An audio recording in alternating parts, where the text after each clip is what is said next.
Today we're going to be talking about 7 things that I had to cut out of my life and anybody else that's successful has to cut out of their life in order to go from broke to actually having money, okay? Broke to balling, okay? Number 1, you have to cut out other opportunities. There's so many people out there that don't have money that say, hey, in order to get rich people, they have multiple streams of income. So that means you have to get a bunch of income. That's true. Okay, rich people do have multiple streams of income. I have multiple streams of income. However, I didn't get to a point where I had a lot of money by going down 10 different routes to get multiple streams of income. That's not what I did. That's not what anyone else knows that I'm successful. Anyone else that's successful, I don't know people that are successful that do that consistently, or that they got success by trying to do e-commerce and Airbnb and stocks and insurance and all these things. Because if you chase multiple rabbits, you're gonna catch none. You want to catch the rabbit, you got to chase one rabbit. So that's the first thing. You have to make the main thing, prioritize one cash cow, get money from that, and then diversify the money you get from that one main income stream, and that's how you're able to grow your finances. Okay, so that's the first thing, is don't chase other opportunities. Go all in on one thing and blow that thing up, and then diversify. And then still keep that main thing the main thing. Keep on investing back into that main cash cow until it stops getting you returns. Number 2, excuses. I don't know anybody that's successful that makes excuses. The reason why nobody that is successful makes excuses is because it doesn't allow for you to grow. So I remember one kid that I grew up with, and I played football with him, okay? I played sports with him. And this kid in the beginning of high school was the softest kid ever.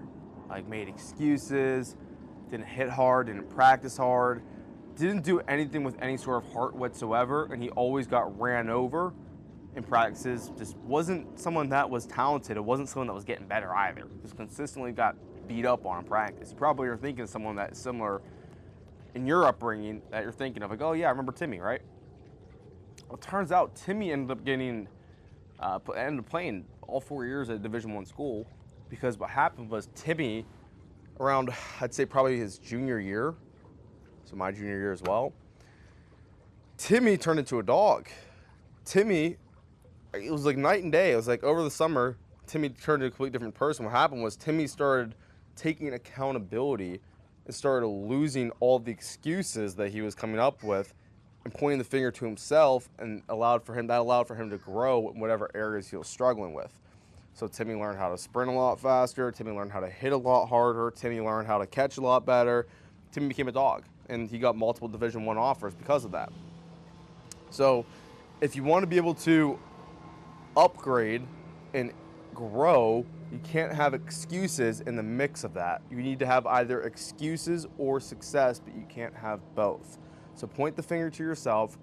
There's a great saying out there, I don't know who came up with this, but it's the power goes where the finger points. So if you point the finger to other things, then you're giving them the power. But if you point the finger to yourself, you're giving yourself the power and the ability to upgrade and grow. So that's the second thing, is excuses. Number 3, it's gonna be a tough one. It's gonna be a tough one for a lot of people out there. You have to cut out your distractions. I remember on my come up, I had to give up a lot of things. There was a lot of things that I thought were normal. I thought I was already working really hard. I didn't think that the group of people that I was surrounding myself around, I didn't think the shows I was watching were really that big of a deal. I was watching Netflix, just going out once a week, hanging out with girls and all that stuff, and like just distracted, not really focused on what I was trying to accomplish. I was around people that I didn't really need to surround myself around. It wasn't until I flipped the switch of completely cutting out anything that isn't serving the purpose and goal that I'm trying to achieve that I really started to see monumental growth. I see this time and time again. I coach a sales team. Okay, we have a sales agency. We did, $4 or $5 million. We're gonna do $4 or $5 million in production this year. I've seen hundreds of people come in and people fail and I've seen plenty of people come in and have a lot of success. What's the main differentiator between those two people is the people that have success cut out all the distractions. The people that don't have success make excuses for their distractions and why it's something that's okay for them, even though it's something that doesn't serve them. Therefore, they don't get rid of that distraction. Therefore, they never grow. The main distractions in your life, you know which ones they are, but you're telling yourself a lie that it's not that big of a deal. Think about Netflix, for example. Let's say you're watching Netflix. Oh, I only watch one episode of Netflix every single night. Okay, let's say it's an hour long. Okay, that's 7 hours a week, 52 weeks in a year. That's like 350 hours that you're dedicating towards Netflix. Think about that. 350 hours you're dedicating towards Netflix by watching 1 hour of Netflix every single night. Imagine if you had 350 hours and you put that time and energy towards looking into stocks. It could be, for example, looking into stocks, whatever it is, or perfecting your craft and whatever main source of income that you're trying to achieve and pursue. If you put that time and effort towards that, 350 hours of studying stocks, I mean, geez, you're talking about maybe losing money in the stock market versus making thousands and thousands of dollars, all because of that one little vice that you don't even think is that big of a vice. It could be people as well. If you're surrounding yourself around people that you don't want to become like, then you shouldn't be surrounding yourself by them.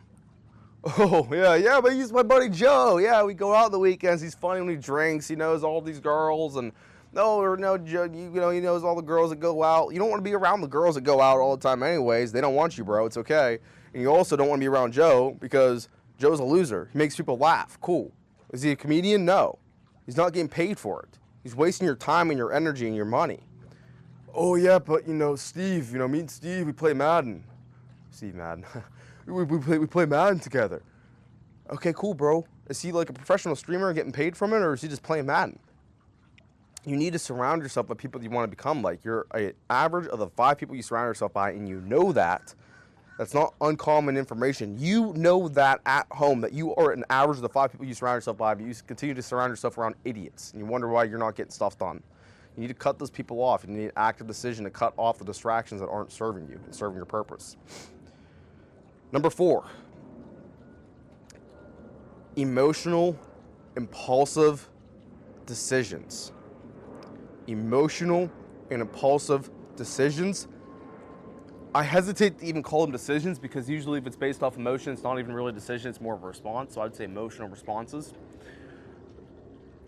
The reason why I put this in my list of things I had to get rid of in order to become successful is because of this. No person in business or that has success is going to get an emotional response. It's going to give an emotional response. I want you to imagine LeBron James. Picture LeBron James in your head. And imagine LeBron James playing in an all-star game or playing in, let's say, the NBA championship at an away game. You got people booing at him. You got people throwing stuff at him. You got people saying stuff about his mom, about his kids, about anything they can do to get an emotional response out of him. How dumb would it be for LeBron James to run into the crowd and start beating the crap out of people? Because he could. If he wanted to, he could, right? You got some, 5'7", skinny 40-year-old yelling at 6'7", jacked LeBron James, professional athlete for 20 years. But LeBron doesn't respond to that. Why? He's locked in on his mission.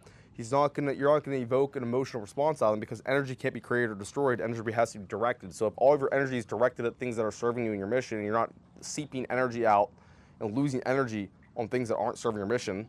Also, if you do emotionally invoked responses, then you're not gonna have the discipline to be able to do things that need to get done. Do you want to get in shape? Okay. Think of Ronnie Coleman. If you don't know who Ronnie Coleman is, look him up. He was like a 6-time Olympia, or like a 10-time Olympia. I might be shorting him.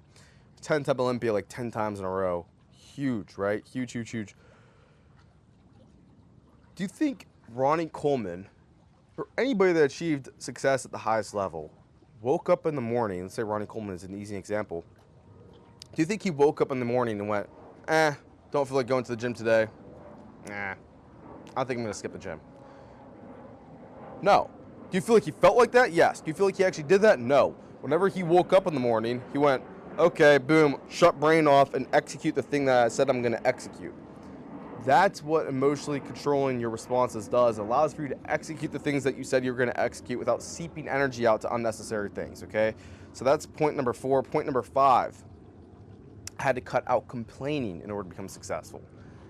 If you complain about things, especially things that you can't control, it just ties back to point number 4, where you're seeping energy out of things that you can't even control.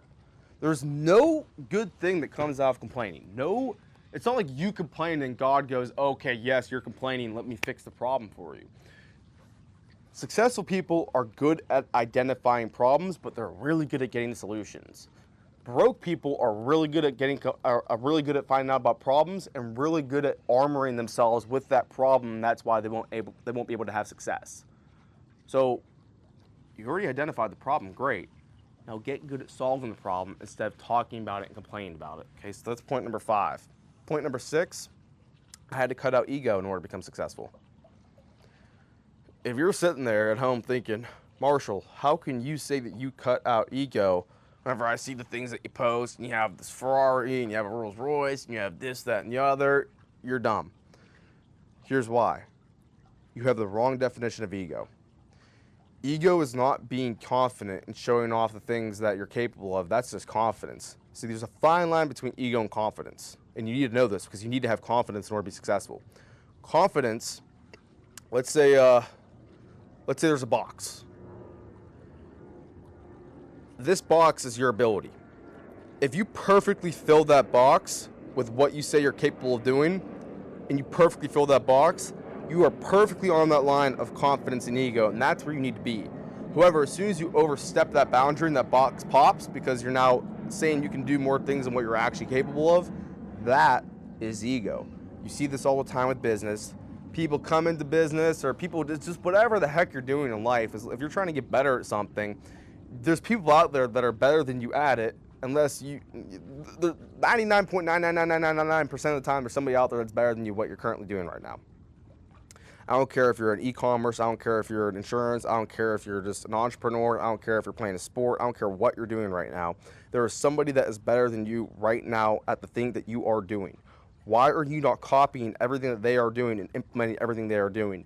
If you think that you're too good and you're the best and you're clearly not the best because the stats don't show it, then that's ego. You need to have, ego is defining exactly what reality is and where you are at, and then filling your confidence to that point of your ability.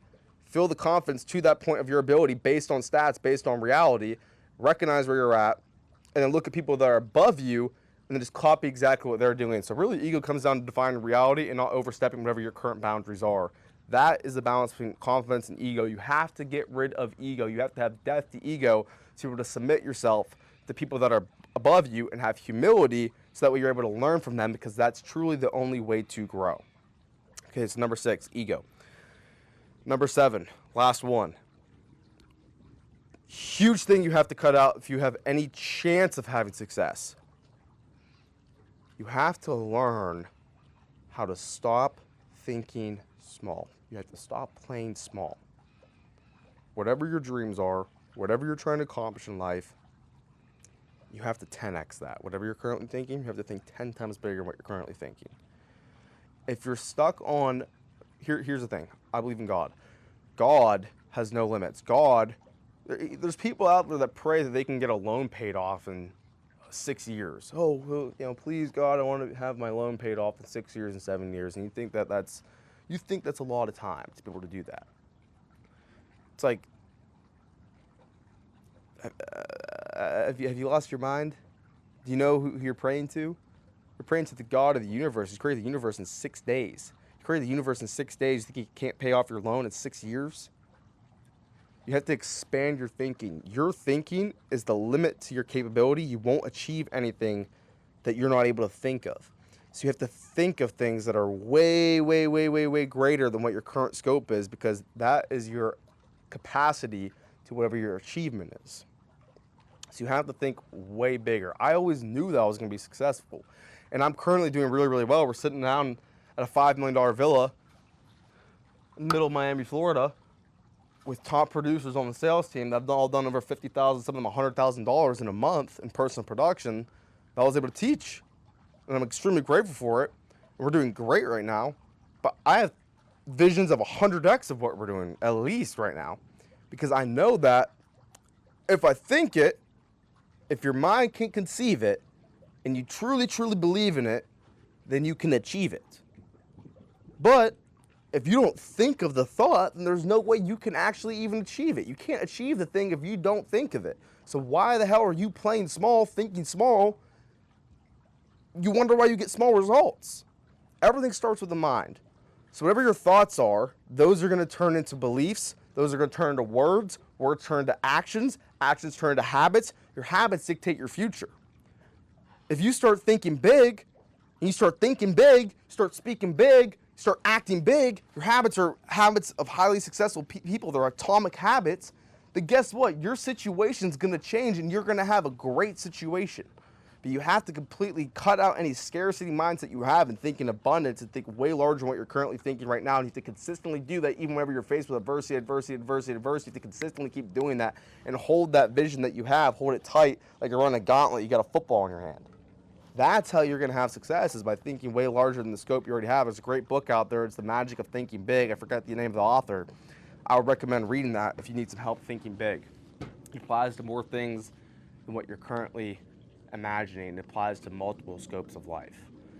Those 7 things I had to cut out of my life in order to become successful, and those are still things I focus on a daily basis. You have to cut out any other opportunities. You have to focus on one thing.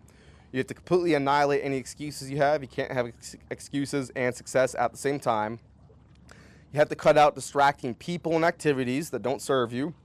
You have to get rid of any sort of emotionally invoked responses that you have. You have to learn how to recognize emotions and respond with stoicism and logic. You have to quit your complaining, especially about things that you cannot control. You have to focus on things you can't control. Quit complaining. It doesn't serve you, doesn't help you. You have to get rid of your ego. You have to practice the art of humility and recognize where you're currently at in life, who's having more success than you, and follow what they're doing. And lastly, you have to change your mind. You have to think way bigger than what you're currently thinking right now, because that's going to determine the capacity of your ability. That's all 7 I got. If you want more information on this, if you want to hear more conversation about this, or if you just want to get more connected, my Instagram bio is going to be in the caption below. Click on that. I post on there pretty much 3 times a week. You can see the circle that we surround ourselves around. We all think very similarly because we don't surround ourselves around people that we don't like to become. So click that, check that out, leave a comment, let me know what you think. That's everything we got for today. Peace.